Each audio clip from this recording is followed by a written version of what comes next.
What's up, everybody? Major Retired Richard Ojeda here. Let me get this straight. Joe Manchin wants to argue that his decisions are based on rural people and not Washington Democrats. Excuse me, Joe? Why don't you tell that to the people that you represent, Joe? Why don't you say it to me? You know, someone who actually lives in rural West Virginia, someone that has to travel 2 hours to go see my doctor at the VA, someone that has to go to extreme measures just so that I can get an internet connection to do the video that I'm recording right now. You think Washington Democrats have those problems? No, they don't, Joe, but the people you represent do. We are the ones that desperately need this legislation that you are hell-bent on blocking. So you can do that. Collect your dirty money. Live your soulless life in your Maserati and your yacht. But don't you dare justify it by saying you're doing this for us. I'd like to congratulate all of the speakers. It's been wonderful hearing all my colleagues on both sides of the aisle state their positions. They've done it so eloquently. And we've all learned a lot. And I'm not sure it's changed anything, but we sure have learned a lot in this process. But I rise today to rebut what I believe is a grave misleading of the American people. Before I get into the details, let me tell you a little bit about where I come from in my political background. I've been involved in public service in my state of West Virginia for over 40 years in one capacity or another. I've been in the House of Delegates. I've been in the state Senate for 10 years. I've been Secretary of State. I've been governor for 2 terms. And now I've been here in the Senate for going on 11 years.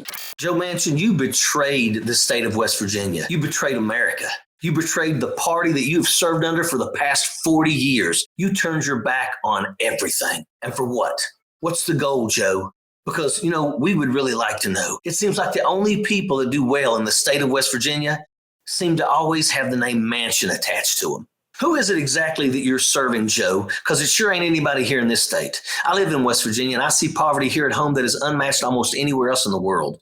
When people look at West Virginia, what they see is we are last in literally every single category. And what does that say about you, Joe? We have 2 senators representing us in D.C. That's all we have. And it sure would be nice if you guys brought back some opportunities for your state every once in a while. When was the last time West Virginia got a massive investment? Hell, when was the last time we got any type of investment for West Virginia or rural America? And you have the audacity to say that your decisions are based on us and not Washington Democrats? What the hell is a Washington Democrat anyway?